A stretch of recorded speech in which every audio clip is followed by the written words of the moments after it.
everyone and welcome back to Football Newsroom. Football is back and so are we to present you with the match analysis of Borussia Dortmund and Schalke.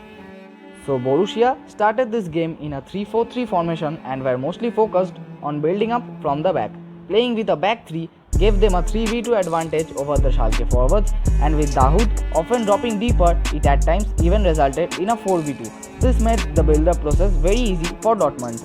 Moreover, Schalke had a very disorganized pressing system, and this allowed Dahoud and Delaney to break through the lines with their passes. Schalke initially wanted to sit deeper in a mid-block and wanted to force Dortmund towards the wider areas, and then they moved on to press. This was working out in the initial stages of the game, and the Dortmund players were often forced to clear their lines, but with time they were eventually able to break through. With one of the central midfielders dropping deeper and the wingers tucking inside, they overcrowded the middle of the park. Moreover, Schalke's disorganized pressing in the middle of the pitch gave Delaney and Dahoud time and space to pick out the right passes.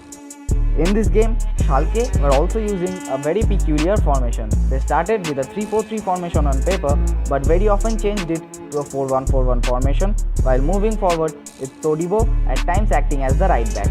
But while defending, they would always switch back to a back 3. We believe that this was some sort of a plan to cope up with Dortmund's dangerous attack. Sane was mostly tasked to mark Haaland down the central areas, and making it a back 3 meant that Todibo could now support him and make it a 2v1 against the giant striker. But it didn't work out the way they planned. It didn't work out because of the alternate runs of the wingers, who mostly chose to come deeper. With Haaland pressing the line and the wingers dropping in the central areas, acres of spaces were available between the defensive and midfield line of Schalke. As we mentioned before, due to the disorganized press of Schalke in the central areas, Dahoud and Delaney easily picked out Brandt and Hazard on the half spaces between the lines. This often forced one of the Schalke centre-backs to come out. Whenever this happened, the Dortmund wing-backs exploited the areas down the flanks, and the defensive shape of Schalke just fell apart. This was basically how Dortmund broke the deadlock and scored the first goal. Haaland pushed the defensive line while Brandt tucked inside in the spaces between the lines, pulling the centre-back with him. This opened up the spaces for the run of Hakimi, and a brilliant low cross into the box followed by a simple finish by Haaland made it 1-0. The Dortmund wingers played a huge part in their attacking system. By tucking inside, they were creating spaces for the runs of their wingbacks and were also simultaneously overloading the midfield area.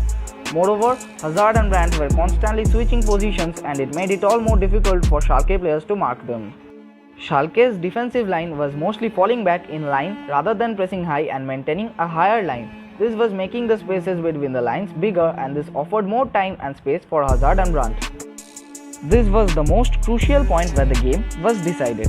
The Dortmund wingers used this time and space perfectly and made several key passes from there to the wider areas, and a few ones even to Haaland. They failed to provide proper well-timed balls to Haaland, otherwise they could have easily scored a few more. Another strategy used by Dortmund just made them overpower Schalke. As we discussed before, Schalke were trying to force Dortmund towards the wider areas, and then they would use this as a cue for pressing. But Dortmund overcrowded the area and used their close control and brilliant passing abilities to get out of this situation. During this phase, the wingback of the opposite flank would generally maintain the width, and this helped them to attack quickly with one simple switch from the overcrowded area to the opposite fullback. Hakimi was constantly doing this, and his runs down the right flank was creating all sorts of trouble for the Schalke defense. Moreover, Schalke made a lot of poor mistakes, and Dortmund tooled their chances in these situations. The second goal is a perfect example where a misplaced pass from the goalkeeper led to the goal. Schalke's defense was also very disorganized and couldn't take the pressure of the dangerous counters of Dortmund. This, followed with poor goalkeeping, resulted in the third goal for Dortmund. Schalke changed their formation in the half-time to a somewhat 4-1-3-2 shape. One might call it a 4-4-2 diamond, but in this case, they were constantly breaking the diamond shape, and the midfielders were free to exploit the wider areas. This created a few half chances for Schalke, but they were clearly not enough. Dortmund were quite strong defensively, and their 5-4-1 defensive shape made it all the more difficult for Schalke to break through. Moreover, every single Dortmund player, including Haaland, tracked back to do their respective defensive duties. This is a clear example of the teamwork and philosophy of Favre's side. Overall, it was an excellent display by Favre's side, and it did please our eyes. So that's it for today, guys. Thank you for joining me. Please leave a like if you like the video, and do subscribe to our channel.